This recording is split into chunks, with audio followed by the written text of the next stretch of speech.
اپنے بدن کو ہلانے سے، جسے سائنس میں کہتے ہیں بی ڈانس، شہد کے مکھی کا ناچنا، اپنے بدن کو ہلانے کے ذریعے وہ بتاتی ہے کس طریقے سے اس نئے پھول کی طرف آپ پہنچ سکتے ہیں. اور یہ آج سائنس جانتا ہے due to high photographic methods. اور قرآن میں جو شہد کی مکھی جو کام کرتی ہے، جسے انگلش میں کہتے ہیں ورکر بی، اس کا جنس کہا گیا ہے کہ وہ ہے فیمنن، وہ مؤنث ہے. عربی میں کہا گیا فصل کی کلی، مطلب مؤنث. انسان پہلے سمجھتے تھے کہ وہ کام کرنے والی شہد کی مکھی ہے مذکر، میل ہے.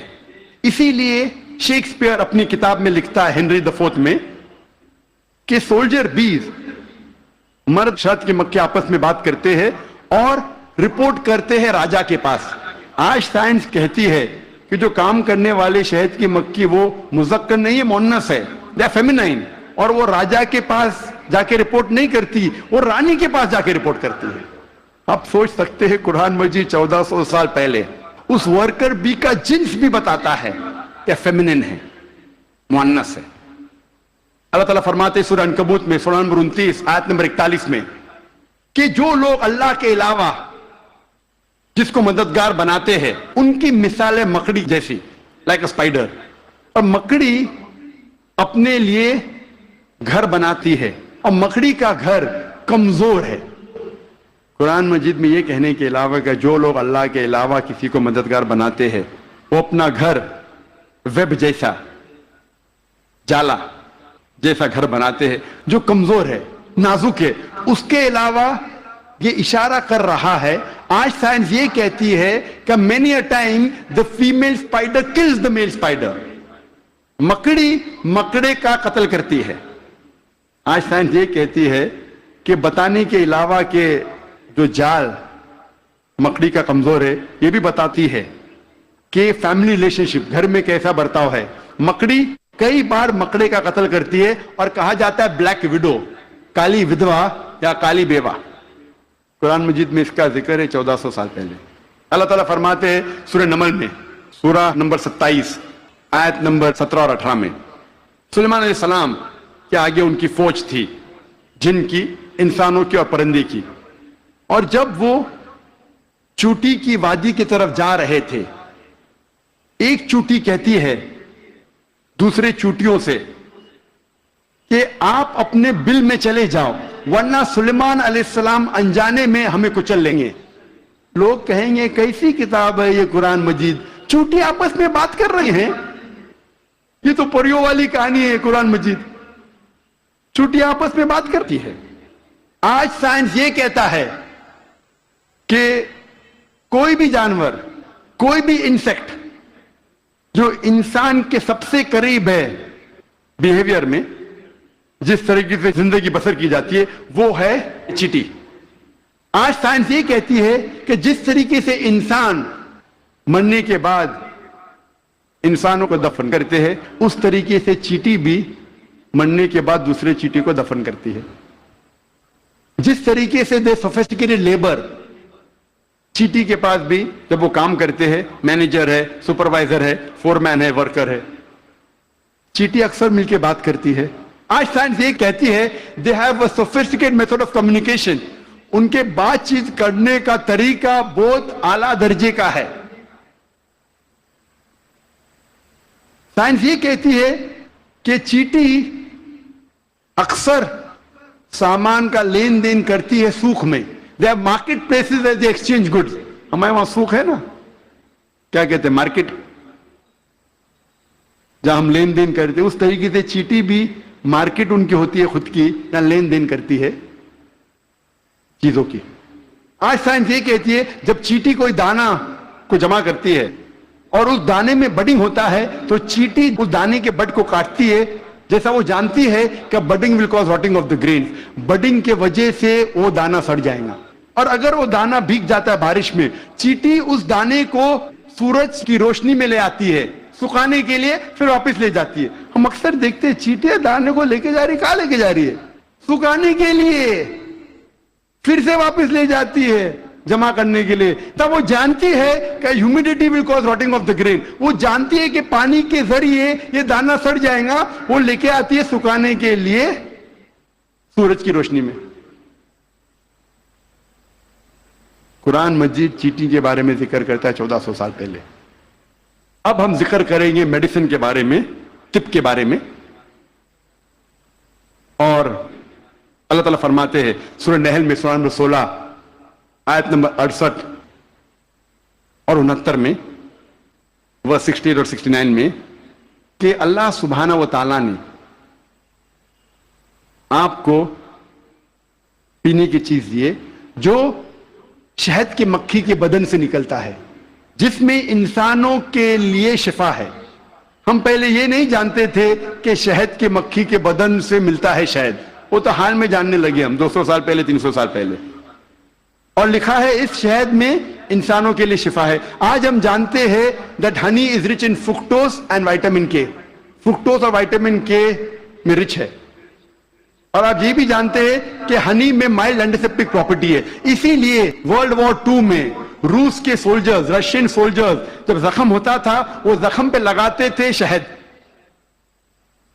اور شہد کے ذریعے زخم اچھا ہوتا تھا without leaving an scar tissue, اور کیونکہ شہد میں ڈینسٹی ہے، گاڑھا ہے، اس کے وجہ سے بیکٹیریا اور فنگس اس زخم میں نہیں اگتا تھا۔ اور اگر کوئی آدمی کو الرجی ہے کوئی جھاڑ یا پودے سے، اس پودے اور جھاڑ سے بنا ہوا شہد اس انسان کو دیں گے تو وہ انسان کو اس الرجی سے ریزسٹنٹ ڈیولپ ہوگا۔ اب ہم ذکر کریں گے فزیولوجی کے بارے میں۔ قرآن مجید 600 سال نازل ہونے کے بعد ابن نفیس نے ہمیں بتایا بلڈ سرکولیشن کے بارے میں، کس طریقے سے خون رگوں میں دوڑتا ہے۔ 400 سال ابن نفیس کے بعد ولیم ہاروی نے دنیا میں مشہور کیا۔ ہم ہمارے اسکول میں ولیم ہاروی کے بارے میں پڑھتے ہیں، ولیم ہاروی نے ہمیں بلڈ سرکولیشن سکھایا۔ ابن نفیس کے بارے میں کوئی نہیں پڑھتا۔ ابن نفیس نے ولیم ہاروی کے 400 سال پہلے ذکر کیا بلڈ سرکولیشن کے بارے میں، اور اس کے 600 سال پہلے قرآن میں اس کا ذکر ہے۔ مختصر سا میں کہوں گا، مختصر سا، انسان جب کھانا کھاتا ہے جاتا ہے پیٹ میں، پیٹ کے بعد جاتا ہے اتڑیاں میں، اتڑیاں میں سے جو فوڈ سبسٹنس ہے وہ جاتا ہے خون میں، many a time via the complex media of liver، اور خون کے ذریعے جسم کے کئی بھاگوں میں جاتا ہے، کئی اعضاء میں جاتا ہے، it goes to various organs including mammary glands، وہ کئی اعضاء میں جاتا ہے، اور جاتا ہے چھاتی میں بھی، پستان میں بھی، جس سے ملتا ہے دودھ۔ مختصر قرآن مجید میں blood circle production of milk کے بارے میں کہا گیا ہے سورہ نحل میں سورہ نمبر 16 آیت نمبر 66 میں، آیت نمبر 66 اللہ تعالیٰ فرماتے ہیں کہ میشور میں، کیٹل میں، بھیڑ بکری گائے بیل، ان میں آپ کے لیے نشانی ہے، اور ان کے بدن میں سے آپ کو ملتا ہے پینے کے لیے دودھ، جو آتا ہے انٹسٹائن کے کانسٹیٹوئنٹس اور خون کے درمیان سے، جو آپ کے لیے اچھی چیز ہے۔ اس کا ذکر ہے سورہ مومنون میں سورہ نمبر 23 آیت نمبر 21 میں، کہ کیٹل میں آپ کے لیے ایک نشانی ہے، ان کے بدن سے آپ کو ملتا ہے دودھ، اور ان میں بہت سے فائدے ہیں، اس کا گوشت آپ کھا سکتے ہیں۔ قرآن مجید میں production of milk and blood circulation کے بارے میں ذکر ہے ان اے نٹ شیل 1400 سال پہلے۔ اب ہم ذکر کریں گے ایمبریولوجی کے بارے میں۔ ایمبریولوجی سائنس کا وہ بھاگ ہے جو خصوصاً جب ماں کے رحم میں بچہ پیدا ہوتا ہے اور کس طریقے سے شروع ہو کے بڑھتا ہے، 9 مہینے تک تقریباً ماں کے رحم میں رہتا ہے، اس کے سٹڈی کو کہتے ہیں انگریزی میں ایمبریولوجی۔ ماں کے رحم میں جو بچہ پیدا ہوتا ہے، آہستہ آہستہ بڑھتا ہے، اس کے سٹڈی کو انگریزی میں کہتے ہیں ایمبریولوجی۔ کئی عربوں نے جتنے بھی قرآن مجید کی آیتیں ہیں جو ایمبریولوجی کے بارے میں ذکر کرتی ہے اور حدیث ہے، اس کو اکٹھا کیا اور قرآن مجید کی آیت کے اوپر عمل کیا۔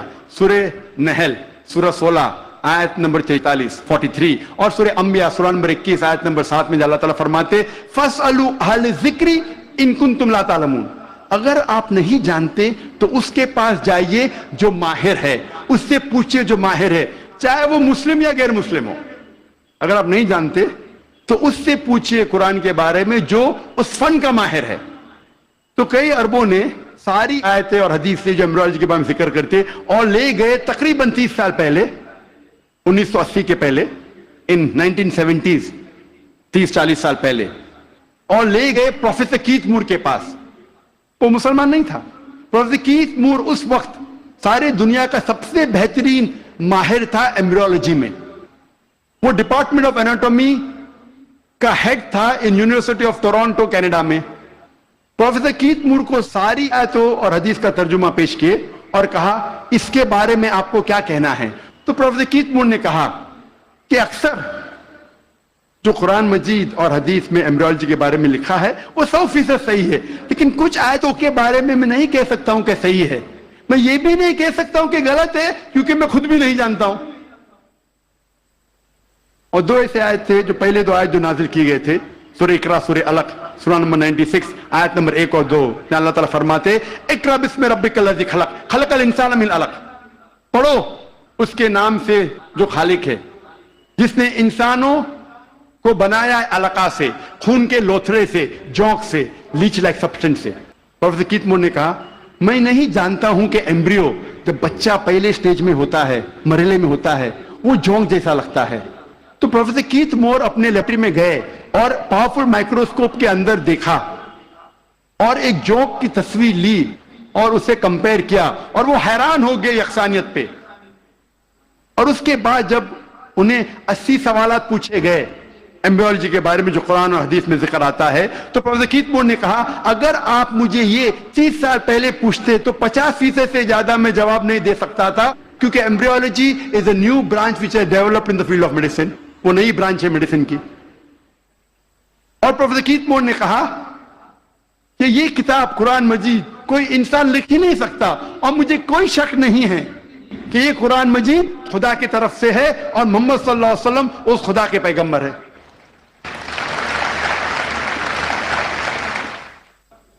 اللہ تعالیٰ فرماتے ہیں سورہ طارق میں، سورہ نمبر 86 میں، 86 آیت نمبر 5، 6، 7 میں، کہ انسان نہیں سوچتا وہ کس سے بنا، وہ ایک سیال قطرہ سے بنا جو گرا اس جگہ سے ریڑھ کی ہڈی اور پسلی کے بیچ. اللہ تعالیٰ کیا کہنا چاہتے جب کہا کہ انسان بنا ایک سیال قطرے سے جو گرا ریڑھ کی ہڈی اور پسلی کے بیچ. آج سائنس ترقی کرنے کے بعد میں پتہ لگتا ہے کہ جو جنسی اعضا ہے، جینائٹل آرگنز ہیومن بینگز میں، وہ ایمبریونک ایج میں جب ماں کے رحم میں جب بچہ رہتا ہے وہ وجود میں آتا ہے اس جگہ جس جگہ گردہ ہے، جس جگہ کڈنی ہے، space between the spinal cord and the 11th and 12th rib، اس جگہ ریڑھ کی ہڈی اور 11ویں اور 12ویں پسلی کے بیچ. جنسی اعضا ٹیسٹیکلز اور اووری وہاں سے وجود میں آتے ہیں. اس کے بعد وہ ڈسینڈ، وہ نیچے اترتے ہیں. عورت میں پیلوس تک، آدمی میں through the inguinal canal into the scrotum. لیکن نیچے آنے کے بعد یہ جنسی اعضا جب انسان بڑا بھی ہو جاتا ہے، ماں کے پیٹ کے باہر نکلتا ہے، پھر بھی نیچے اترنے کے باوجود ان کے خون کا سپلائی اور نرو سپلائی اسی جگہ سے آتا ہے جہاں گردہ موجود ہے، اور لمفیٹک ڈرینیج اسی جگہ جاتا ہے جہاں گردہ موجود ہے، ریڑھ کی ہڈی اور 11ویں اور 12ویں پسلی کے بیچ. قرآن مجید میں اللہ تعالیٰ فرماتے سورہ حج میں سورہ نمبر 22 آیت نمبر 5 اور سورہ مومنون میں سورہ نمبر 23 آیت نمبر 13 میں کہ ہم نے انسان کو نطفہ سے بنایا ہے. نطفہ کے معنی عربی میں ہے ایک چھوٹا سا سیال قطرہ، مائنیوٹ کوانٹٹی آف لکوڈ. جس طریقے سے آپ کپ کو خالی کرتے اور جو چھوٹا سا قطرہ سیال کا رہتا ہے، سیال قطرہ اسے کہتے ہیں نطفہ. اللہ تعالیٰ فرماتے ہیں سورہ سجدہ میں سورہ نمبر 32 آیت نمبر 8 میں ہم نے انسان کو بنایا ہے سلالہ سے. سلالہ کے معنی عربی میں ہے پورے حصے کا سب سے بہترین حصہ. سارے بھاگ کے سب سے بہترین بھاگ کو کہتے ہیں سلالہ. آج سائنس یہ کہتا ہے کہ 1 سمائنل ایمیشن میں 30 کروڑ سپرمز ہے. آدمی جب ایجیکولیٹ کرتا ہے عام طور پہ تقریباً 30 کروڑ سپرم ایجیکولیٹ کرتا ہے. اس میں سے صرف ایک ہی کافی ہے، only one spermatozoa، ایک کافی ہے بیدے کو فرٹیلائز کرنے کے لیے, بوجھل کرنے کے لیے, ایک ہی کافی ہے. اس 30 کروڑ میں سے ایک کو قرآن کہتا ہے سلالہ, best part of the whole, سارے حصے کیا سب سے بہترین حصہ. اللہ تعالیٰ فرماتے سورہ انسان میں, سورہ نمبر 76 آیت نمبر 2 میں, ہم نے انسان کو تحفہ دیا ہے, صلاحیت دی ہے سننے کی اور دیکھنے کی. قرآن میں لکھا ہے سب سے پہلے آتی ہے انسان میں صلاحیت سننے کی. آج سائنس یہ کہتی ہے کہ 22ویں دن میں ماں کے پیٹ میں بچے کا کان اندرونی حصہ شروع ہوتا ہے اور 5ویں مہینے تک کمپلیٹ ہوتا ہے, 7ویں مہینے میں آنکھ کھلتی ہے. تو قرآن میں لکھا سب سے پہلے آتی ہے سننے کی صلاحیت, اس کے بعد دیکھنے کی. قرآن میں اس کا ذکر ہے سورہ سجدہ میں, سورہ نمبر 32 آیت نمبر 9 میں بھی. ہم نے انسان کو دی ہے صلاحیت سننے کی, سوچنے کی اور سمجھنے کی.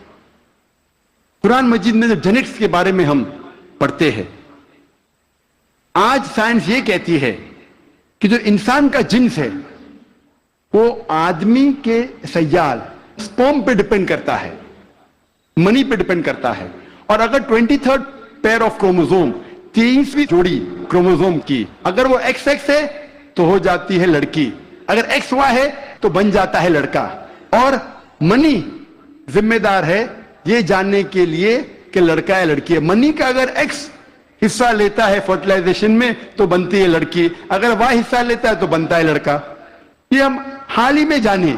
قرآن مجید میں اس کا ذکر ہے 1400 سال پہلے, سورہ نجم میں, سورہ نمبر 53 آیت نمبر 45-46 میں اللہ تعالیٰ فرماتے ہم نے انسان کو جوڑے میں بنایا ہے, میل اینڈ فیمیل, جنس میں مذکر اور مؤنث, ایک قطرے سے جو آدمی سے آتا ہے, عربی میں لکھا ہے تمنا. اس کا ذکر ہے سورہ قیامہ میں, سورہ نمبر 75, سورہ نمبر 75 آیت نمبر 3. اس میں اللہ تعالیٰ فرماتے ہم نے انسان کو بنایا ہے نطفتن من منی یمنا, ہم نے انسان کو بنایا ہے آدمی کے منی کے نطفے سے, سپرم, اور پھر بنا علقات سے مدغہ, اور ان کو جنس ڈالی, مرد اور عورت. قرآن میں لکھا ہے یہ سپرم منی رسپانسبل ہے for giving the sex to the child, male اور فیمیل. ہمارے دیش میں اکثر والدین چاہتے ہیں کہ لڑکا پیدا ہو. اگر لڑکی پیدا ہوتی ہے تو ساس کہیں گی بہو سے کہ تو نے لڑکی کو پیدا کیوں کی, لڑکی کو پیدا کیوں کی. لڑکی یا لڑکا ہونا اللہ سبحانہ تعالیٰ کے ہاتھ میں ہے. لیکن اگر کسی کو دوش دینا ہے تو سائنس اور قرآن کہتا ہے کہ لڑکی یا لڑکا ہونے کے لیے مرد کا سپرم منی از ریسپانسبل, مرد کا منی ذمہ دار ہے. تو اگر ساس کو کسی کو دوش دینا ہے تو اپنے بیٹے کو دینا چاہے, بہو کو نہیں, کیونکہ سائنس اور قرآن کہتا ہے کہ سپرم از ریسپانسبل.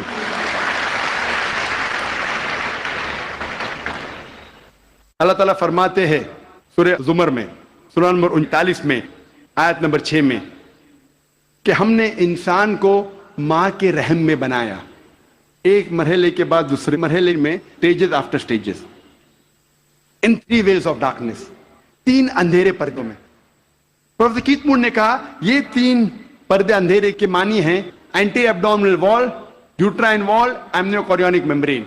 اینٹی ایبڈومنل وال مطلب ماں کے آگے کی پیٹ کی دیوار, یوٹرائن وال مطلب رحم کی دیوار, اور ایمنیوکوریونک میمبرین. قرآن مجید میں ایمبریولوجیکل سٹیجز, کس طریقے سے بچہ آہستہ آہستہ بڑھتا ہے, ماں کے رحم میں پلتا ہے اور بڑا ہوتا ہے, اس کا تفصیل سے ذکر کیا گیا قرآن مجید میں کئی آیتوں میں. ایک سورہ کی 3 آیت پیش کروں گا, سورہ مومنون کی, سورہ نمبر 23 آیت نمبر 12 سے 14 میں اللہ تعالیٰ فرماتے ہیں کہ ہم نے انسان کو بنایا ہے کوئنٹیسنس آف کلے سے, انسان کو بنایا ہے طین کے سلالے سے, اور پھر اس کو بنایا نطفہ میں, نطفہ کو رکھا قرار مکین میں, پھر نطفے کو بنایا علقہ میں, علقہ سے تبدیل کیا مدغہ میں, مدغہ سے بنایا عظامہ, اور اس عظامہ پر ہم نے ڈالا لحم. اور اللہ سبحانہ وتعالیٰ نے اس کے بعد ایک نئی جاندار چیز بنائی. مختصر میں اس کا ذکر کروں گا.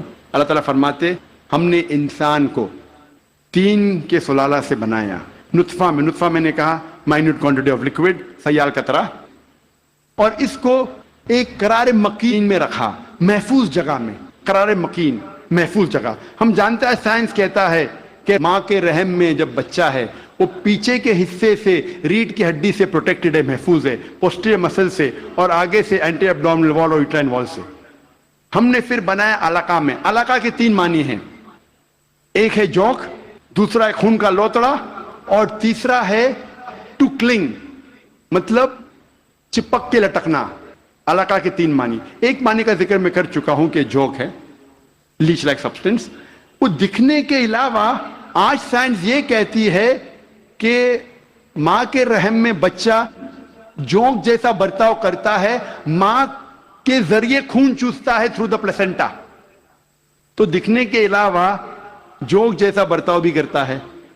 دوسرے معنی ہے خون کا لوتڑا. آج سائنس یہ کہتی ہے کہ شروع میں بلڈ سرکولیشن شروع نہیں ہوتا ہے, رگوں میں خون بہنا شروع نہیں ہوتا ہے, تو دیکھنے میں اس سٹیج میں, اس مرحلے میں وہ دکھتا ہے خون کا لوتھڑا. تیسرے معنی ہے کہ چپک کے لٹکنا, something which clings. آج سائنس یہ کہتی ہے کہ ماں کے رحم میں بچہ چپک کے لٹکتا ہے ماں کے رحم کی دیوار کو. تو تینوں معنی الحمدللہ ثم الحمدللہ جو قرآن مجید میں علقہ کی ہے, تینوں معنی سائنٹیفکلی آج ثابت ہو چکی ہے. اس کے بعد علقہ سے بن جاتا ہے مدغہ. مدغہ کے معنی چبائی ہوئی چیز, اچوڈ لائک لمپ. پروفیسر کیتھ مون نے ایک پلاسٹر سیل لی, اپنے دانت کے درمیان چبائے, اور جب باہر نکالا تو دیکھا کہ وہ دانت کے نشان تھے. اٹ ریزمبل دا سومائٹس, جہاں سے نروز نکلتے ہیں. مدغہ کو اللہ تعالیٰ نے بنایا اضامہ میں. اضامہ مانے ہڈی, اور اس ہڈی پہ ڈالے لحم. لحم مطلب گوشت. اس کے بعد اللہ سبحانہ و تعالیٰ نے ایک نئی جاندار چیز. اس کے معنی ہے, آج سائنس یہ کہتا ہے کہ اس مرحلے تک جتنے باقی جاندار چیزیں, مثال کے طور پہ خرگوش, مچھلی, انسان, اس کا مرحلہ یکساں ہے. اس کے بعد انسان کا مرحلہ سٹیج ڈیفرنٹ ہے, علیحدہ ہے, اور ہمیں دکھتا ہے صرف ہاتھ پیر انسان کے. جب یہ ساری آیتوں کا ذکر پروفیسر کیتھ مور کے سامنے رکھا, پروفیسر کیتھ مور نے کہا, 80 سوالات جب انہیں پوچھے گئے تھے, انہوں نے کہا یہ سب تو مجھے سائنس نے اب بھی ترقی کیا معلوم پڑا, اور جو بھی نئی چیز انہیں ملی قرآن کے ذریعے, حدیث کے ذریعے, ان نے اپنی نئی کتاب میں داخل کیا, اور انہوں نے لکھا دا 3rd addition of the developing human. میں جب میڈیکل کالج میں تھا, ہمیں اگر اچھے مارکس ملنا چاہیے تو ہم ریفر کرتے تھے کتاب پروفیسر کیتھ مور کی, ڈیولپنگ ہیومن. اگر جسٹ پاس ہونے گئے تو ہم ریفر کرتے تھے اندربیر سنگھ, جسٹ پاس ہونے گئے. ایمبریولوجی میں اگر ہم اچھے مارکس چاہتے ہم ریفر کرتے تھے کتاب پروفیسر کیتھ مور کی, ڈیولپنگ ہیومن. جب میں میڈیکل کالج میں تھا اس وقت مجھے کتاب نہیں ملی. تو 3rd ایڈیشن, ان نے نئی چیز جو ملی قرآن اور حدیث کے ذریعے, انہیں اپنی کتاب میں داخل کی, جس کے لیے انہیں ایوارڈ ملا تھا best medical book written by a single author in that year. سب سے بہترین طب کی کتاب جو کسی ایک لیکھک نے لکھی, اور یہ کتاب کا ترجمہ کئی زبانوں میں ہو چکا ہے. اللہ تعالیٰ فرماتے ہیں سورہ حج میں, سورہ نمبر 22 آیت نمبر 5 میں, کہ ہم نے انسان کو بنایا علقہ سے, علقہ سے بنایا مدغہ. کچھ اعضا بنے ہوئے, کچھ نہیں بنے ہوئے. some organ formed, some not formed. جب یہ آیت کا ترجمہ دکھایا گیا تھا پروفیسر مارشل جانسن کو, جو تھامس جیفرسن یونیورسٹی فیلاڈیلفیا USA کے جو ڈین تھے, انہوں نے کہا اگر اس مرحلے پہ ہم کہیں گے کہ یہ پورا انسان ہے, پورے اعضا بنے ہوئے ہیں, تو غلط ہے, کچھ اعضا نہیں بنے. اگر ہم کہیں گے یہ پورا انسان نہیں ہے تو یہ غلط ہے کہ کچھ اعضا بنے ہیں. تو قرآن مجید میں جو تفصیل سے ذکر آتا ہے کہ some organ formed, some not formed, اس سے بہترین ڈسکرپشن کوئی میڈیکل کتاب میں آپ کو نہیں ملے گی. Partly formed and partly unformed, some cell differentiated, some undifferentiated. وقت کی قلت ہونے کی وجہ سے صرف اور 2 سائنٹیفک حقائق کو پیش کروں گا میں. اللہ تعالیٰ فرماتے سورہ قیامہ میں, سورہ نمبر 75, سورہ نمبر 75 آیت نمبر 3 اور 4 میں, انکار کرنے والے جب کہیں گے اللہ سبحانہ و تعالیٰ آخرت کے دن میں ہماری ہڈیوں کو کیسے جوڑے گا, ہم جانتے ہیں مرنے کے بعد دفن ہو جاتے، ہڈیاں مٹی میں مل جاتی ہے، ڈسنٹیگریٹ ہوتی ہے، تو اللہ تعالیٰ آخرت میں ہمارے ہڈیوں کو کیسا اکٹھا کرے گا، کیسے ہمیں پہچانے گا؟ اللہ تعالیٰ کہتا ہے کہ ان سے کہو کہ اللہ سبحانہ و تعالیٰ صرف ہڈیوں کو اکٹھا نہیں کر سکتا، لیکن آپ کی انگلیوں کے پور پور کو پھر سے بنا سکتا ہے۔ اللہ تعالیٰ کیا کہنا چاہتے ہیں کہ ہڈیوں کو صرف اکٹھا نہیں کر سکتا، لیکن آپ کی انگلیوں کے پور پور کو پھر سے اکٹھا کر سکتا ہے۔ سن 1880 میں سر فرانسس گولڈ نے ایجاد کیا فنگر پرنٹنگ میتھڈ، اور کہا کہ کروڑوں لوگوں کے درمیان 2 لوگ میں یکساں فنگر پرنٹس نہیں ہیں، اور آج ہم فنگر پرنٹنگ میتھڈ استعمال کرتے ہیں مجرم کو پکڑنے کے لیے۔ انٹرپول کرتی ہے، پولیس کرتی ہے، سی آئی ڈی، ایف بی آئی، سی آئی اے، جاننے کے لیے مجرم کون ہے۔ جو 1880 میں ہم نے جانا 130 سال پہلے، 1400 سال پہلے قرآن میں لکھا ہے، ہڈیوں کو تو چھوڑو، ہم آپ کے انگلیوں کے پور پور کو اکٹھا کر سکتے ہیں۔ میں تقریر کے آخری میں پروفیسر تگڑا تقی شان کی مثال پیش کرنا چاہتا ہوں۔ ہم طبیب پہلے یہ سمجھتے تھے کہ درد کا احساس کرنے کے لیے دماغ کافی ہے، brain is sufficient for realising the pain.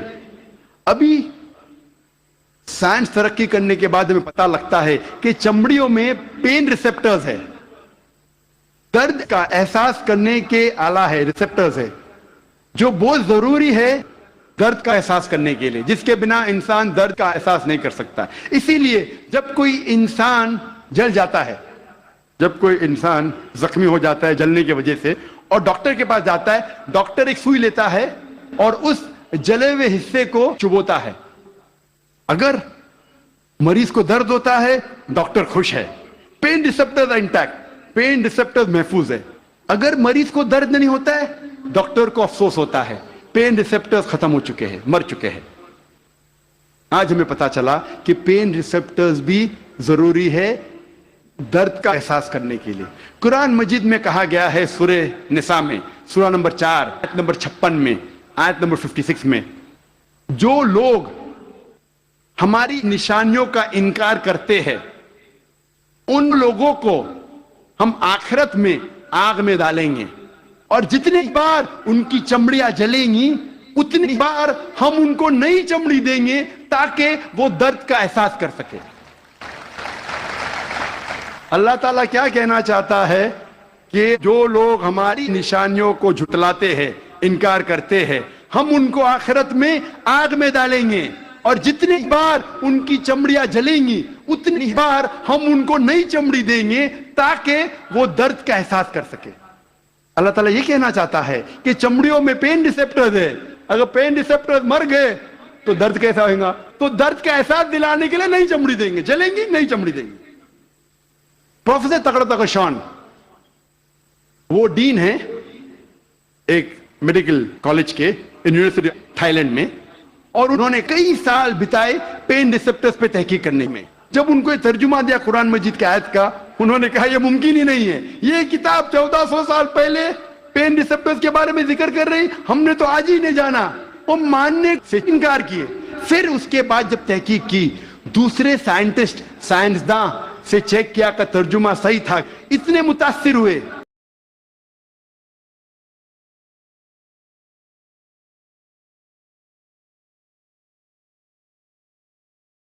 کہ 8ویں کانفرنس ریاض میں، سائنٹیفک سائنس آف قرآن میں، اس کانفرنس کے بیچ ہی پروفیسر تگڑا تقی شان نے شہادت دی اور کہا لا الہ الا اللہ محمد رسول اللہ، نہ کوئی معبود اللہ کے علاوہ، اور اس کے آخری پیغمبر محمد صلی اللہ علیہ وسلم میں۔ وآخر دعوانا الحمدللہ رب العالمین۔